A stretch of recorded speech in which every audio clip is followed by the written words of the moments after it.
the secret plan for saving the government from a nuclear disaster. In 1950, President Truman approved a secret plan. It was the construction of an underground facility. The Raven Rock Mountain Complex is massive. It was built in secrecy over 10 months.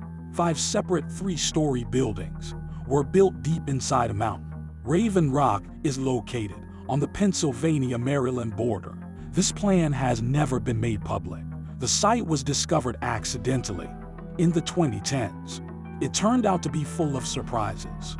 Garrett Graff was a reporter for Washingtonian magazine. One day, a colleague brought him a strange ID badge. He found it on the floor of a parking garage. Graff specializes in reports about the intelligence community. The badge was clearly government issued. I figure you can get this back to this guy, his colleague said.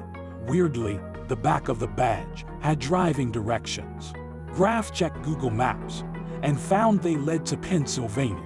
The road dead-ended into the side of a mountain. There were concrete doors set into the rock face. Excited, Graff set out to investigate. What he found was both fascinating and disturbing. The Raven Rock Mountain Complex, aka Site Hall, was built as a relocation facility. It would house top government and Pentagon officials.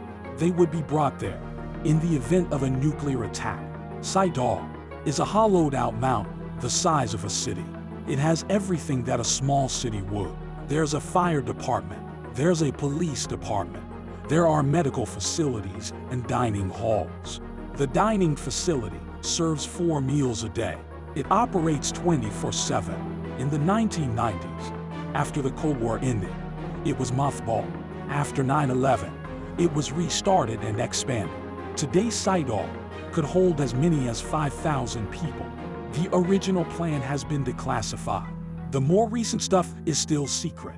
Originally, the U.S. Post Office would have played a crucial role. They know where everyone lives, or did, in the 20th century anyway.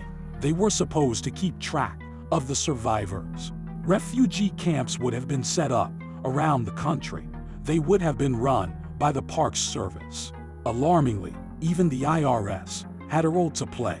They had plans on how to levy taxes on nuclear-damaged property.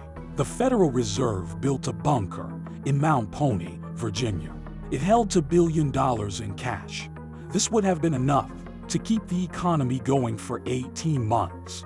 Then it was judged. New currency could be printed again. Most of the money was in $2 bills, introduced in the 1970s. They were very unpopular. Rather than destroy them, the government used them as emergency funds. The early 1940s and 50s plans were grand.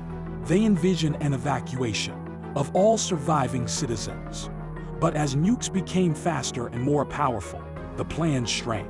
By the 1970s, they only called for top government officials to be whisked away. The rest of us would be left to fend for ourselves until the officials could find a way to issue orders, of course. Site Hall has continued to evolve and expand. What goes on inside is anyone's guess.